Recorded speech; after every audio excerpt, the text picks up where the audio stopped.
Morning students. Online classes में आप सभी का हार्दिक स्वागत है। स्टूडेंट्स, आज हम करने जा रहे हैं चैप्टर नंबर 11, जिसका नाम है पाठ नंबर 11, जिसका नाम है जो देखकर भी नहीं देखते। जो देखकर भी नहीं देखते। और इस पाठ की जो लेखिका है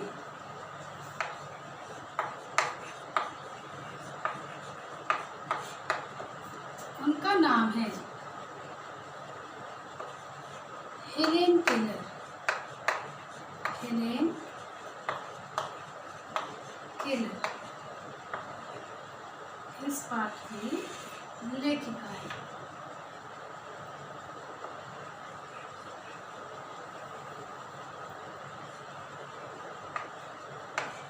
हाँ जी बच्चे, चैप्टर नंबर 11 जो देखकर भी नहीं देखते, लेखिका है Helen Keller. Helen Keller Helen Keller के अभी तक मैंने आपको, जब से मैं आपको पढ़ा रही हूँ, शायद ही मैंने आपको किसी लेखक का या किसी कवि का या लेखिका का जीवन परिचय नहीं बताया। परंतु जो हमारी हेलेन केलर है, मैं उसके बारे में आपको थोड़ा सा ज़रूर बताना चाहूँगी। क्यों? क्योंकि एक बहुत ही इनके अंदर एक अलग सी बात है, वो मैं आपको बताती हूँ क्या, जो मुझे बहुत अच्छी लगी, तो मैं उसको आप लोगों के बीच शेयर करना चाहती हूँ। तो देखिए बच्चे, कहते हैं कि जो हेलेन केलर थी वो अमेरिका की रहने वाली थी। कहाँ की रहने वाली थी? अमेरिका की रहने वाली थी। और कहते हैं कि ये हेलेन केलर जो एक नाम है, ये एक ऐसा नाम है जो अंधकार में भी, अंधेरे में भी रोशनी फैला देता है। अर्थात अगर हम बात कहें कि मान लीजिए, मुद्दे की बात करें तो वो ये है कि मान लीजिए, इनकी कल्पना करें आप, मान लो कि कोई व्यक्ति ना तो सुन सकता है और ना ही वो देख सकता है। ठीक है ना तो सुन सकता है, ना देख सकता है, और फिर भी वो अब किसी के विचारों को समझ ले, पढ़ लिख कर विख्यात हो जाए, यानी कि प्रसिद्ध हो जाए। तो ऐसे व्यक्ति की जो छवि है, ऐसे व्यक्ति हमेशा ही क्या करते हैं, यादगार के रूप में बने रहते हैं। यानी कि जो ऐसे विशिष्ट व्यक्ति होते हैं वो हमेशा हमें याद रहते हैं। और ऐसी ही थी कौन? हमारी हेलेन केलर। क्यों? क्योंकि एक बचपन में एक गंभीर बीमारी के कारण वो अपने देखने की क्षमता को खो चुकी थी, और उन्होंने कॉलेज के दिनों में ही क्या किया? उन्होंने कॉलेज के दिनों में ही एक लेखन, अपने ऊपर एक आत्मकथ्य को प्रकाशित किया, और उसका नाम था स्टोरी ऑफ द लाइफ। सबसे पहले तो मेन पॉइंट्स लिखेंगे। जो हेलेन केलर हैं वो अमेरिका की रहने वाली थी।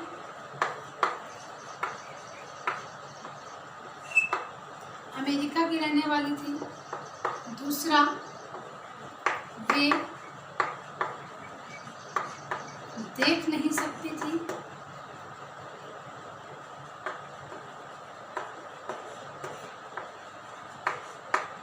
फिर कहते हैं उन्होंने एक ऐसा प्रकाशन किया, एक ऐसा लेख प्रकाशित किया जिसका नाम है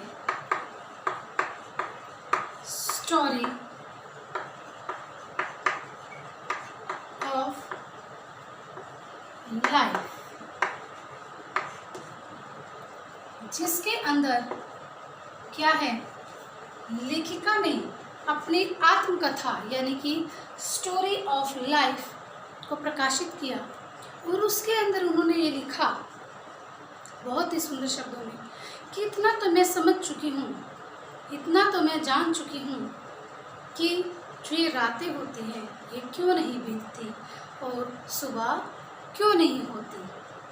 मीन्स उसके पास आंखें नहीं है तो इसका मतलब क्या है, उसके सामने अंधेरा है। लेकिन फिर भी जो हमारी लेखिका हैं हेलन केलर जी हैं, उन्होंने हार नहीं मानी। आँखों की शक्ति जाने के बावजूद भी उन्होंने इतना प्रयत्न किया, इतनी मेहनत की कि उन्होंने साहित्य के अंदर अपनी एक पहचान बना ली और वो बहुत ही प्रसिद्ध लेखिका के रूप में सामने आई। और लेखिका ने क्या किया, लेखिका के इसके अलावा भी बहुत सारे लेख और प्रकाशन जो है प्रकाशित हुए। उन्होंने अपने जैसे लोगों के लिए जो आत्म अधिकार होते हैं उनके और विश्व शांति के लिए प्रयास किए। उन्होंने अलग अलग जगह पर घूमकर साहित्यिक रचनाएं की और उन्होंने भारत के अंदर भी भ्रमण किया था।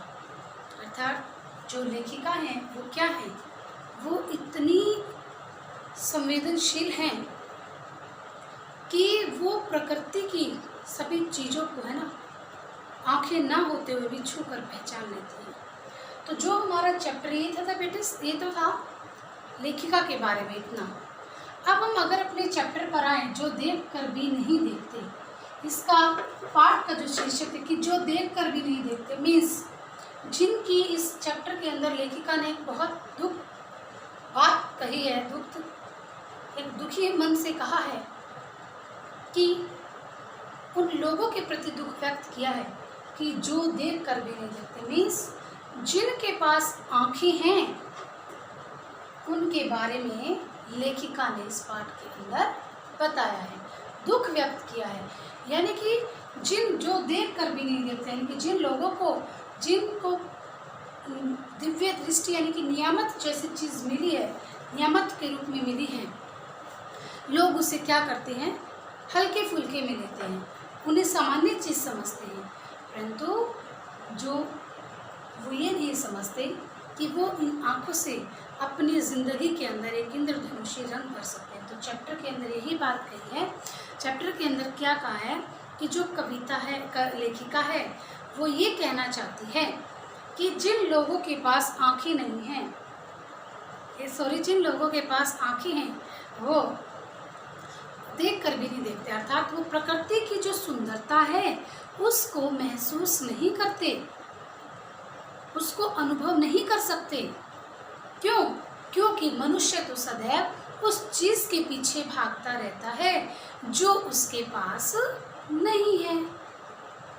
कहने का तात्पर्य यहाँ पर समझे कि जो लेखिका वो ये कहना चाहते हैं कि जो मनुष्य को भगवान ने, यानी कि नियामत होता है ईश्वरीय देन, जब मनुष्य को एक दृष्टि नियामत रूप से मिली है, यानी कि जो दृष्टि, जो देखने की क्षमता है वो ईश्वर के देन के रूप में मिली है, तो क्यों ना मनुष्य उसका सही यूज़ करे, सही उपयोग करे। वो उसे अपनी प्रकृति के लिए प्रयोग करे। मीन्स जो उस प्रकृति के से रिलेटेड जो उसके उत्तरदायित्व हैं उनको निभाए। परंतु नहीं, मनुष्य के पास आंखें हैं परंतु वह उनका उपयोग नहीं करता। वह क्या करता है, वह उस चीज़ के पीछे भागता है हमेशा जो उसके पास नहीं है।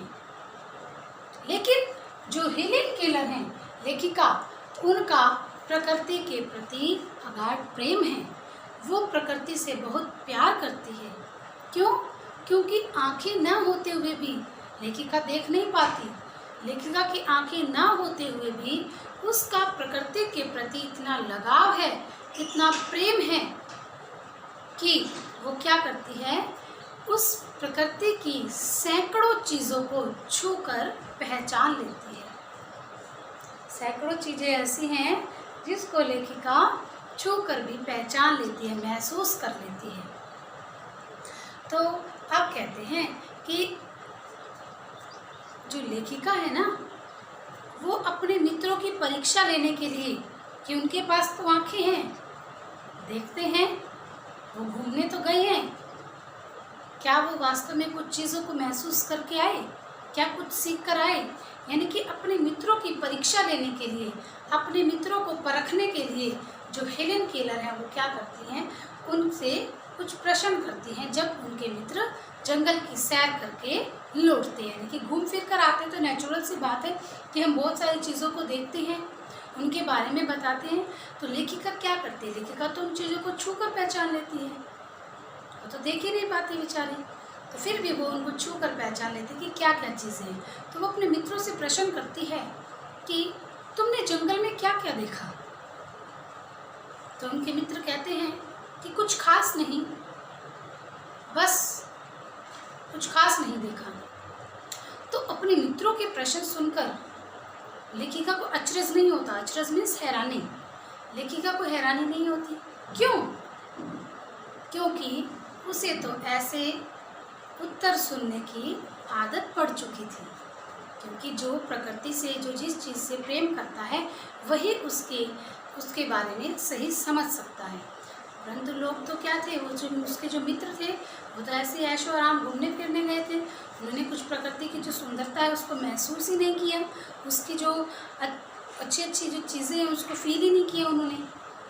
तो लेखिका को कोई हैरानी नहीं हुई उनके उत्तर से। लेखिका जो चीड़ का वृक्ष है, चीड़ की खुरदरी छाल,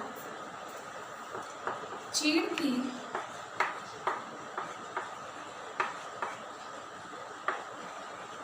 खुरदरी छाल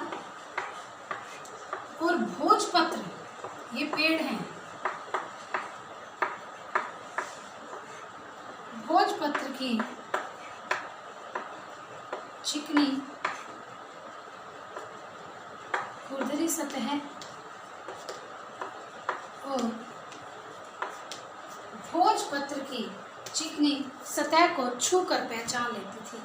यानी कि लेखिका ये महसूस कर लेती थी उनको सिर्फ छू कर ही कि ये जो चिकनी खुरदरी छाल है वो चीड़ का वृक्ष है और जिसकी चिकनी सतह है वो क्या है, भोजपत्र है। ऐसे ही वसंत ऋतु आने पर लेखिका क्या है, क्यों? क्योंकि लेखिका का प्रकृति के प्रति प्रेम था, उसके मन में उत्साह था, उमंग थी।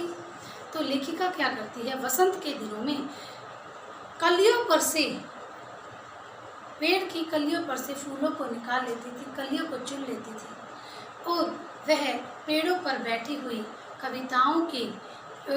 पेड़ों पर बैठी हुई चिड़ियाओं के मधुर स्वर को सुनकर क्या हो जाती थी, मुग्ध हो जाती थी। ये तो कहते हैं कि ये तो तब हाल है जब लेखिका देख नहीं पाती।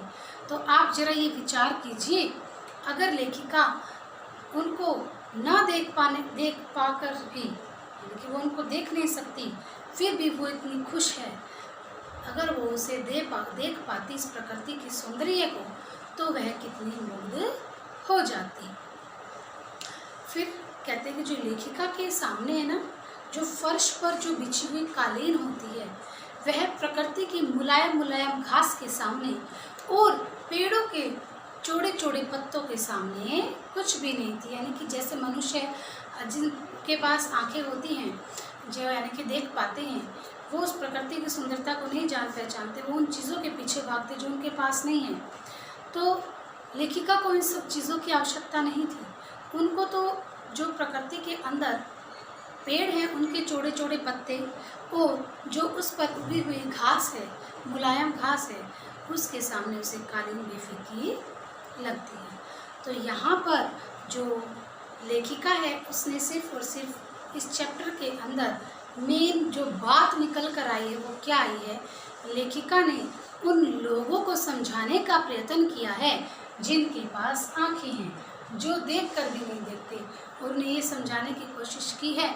उन लोगों की पहली बात तो उन लोगों के प्रति दुख व्यक्त किया है जिन लोगों की आंखें हैं, ठीक है ना। लेखिका की देखो आंखें नहीं थी, फिर भी वो क्या करती थी, अगर मान लो झरने के अंदर जैसे झरना चलता है, वो झरने के पानी को अपने उंगलियों के स्पर्श से ऐसे पानी के अंदर ऐसे उंगलियां मारती रहती थी और उसके झरने के पानी को जो है आनंद, उसका जो आनंद लेती थी, जो उसकी पानी के अंदर हाथ मार के जो उसकी फीलिंग होती थी उसको वो पानी के बहते हुए पानी का जो महसूस कर सकती थी और उससे जो उससे खुशी मिलती थी उसका भी वर्णन इसमें किया है। तो ऐसे ही लेखिका हमें भी समझाने की कोशिश करती है कि जो साधारण मनुष्य है, जिनके पास दृष्टि यानी कि आँखें हैं, जो दृष्टि जैसी नियामक चीज़ है, यानी कि ईश्वर की देन है जो दृष्टि, उसका उपयोग करने के लिए कहती है कि हमें प्रकृति के प्रति प्रेम भाव रखने चाहिए। ठीक है स्टूडेंट्स, तो लेखिका क्या कहती है? लेखिका कहती है कि हमें इस दृष्टि को सामान्य नहीं समझना चाहिए। क्यों? क्योंकि अगर हम अपनी इस दृष्टि का उपयोग सही करेंगे तो क्या होगा? क्या होगा? हम जो अपने जीवन के अंदर हैं, जिस अपने जीवन को इंद्रधनुषी रंगों की खुशियों से भर सकते हैं। इंद्रधनुषी रंगों की खुशियाँ मीन्स कि जिस प्रकार इंद्रधनुष के अंदर अलग अलग प्रकार के कलर होते हैं, रंग होते हैं, ठीक इसी प्रकार हम अगर मनुष्य अपनी इन आँखों का सदुपयोग करेंगे, उनको देखकर अपनी प्रकृति के आसपास के वातावरण को या उन चीज़ों को समझने की चेष्टा करेंगे, कोशिश करेंगे, तो हम भी इंद्रधनुष की तरह अपने जीवन के अंदर, जिस प्रकार इंद्रधनुष में अनेक प्रकार के रंग होते हैं, उसी प्रकार हम भी अपने जीवन को रंग बिरंगी यादों के साथ खुशियों से भर सकते हैं। तो स्टूडेंट्स, ये था इस चैप्टर का सार, और सभी से ये रिक्वेस्ट है कि सभी बच्चे इसी चैप्टर को ध्यान से पढ़ेंगे और समझने की कोशिश करेंगे। Thank you students, have a nice day, stay home, save life.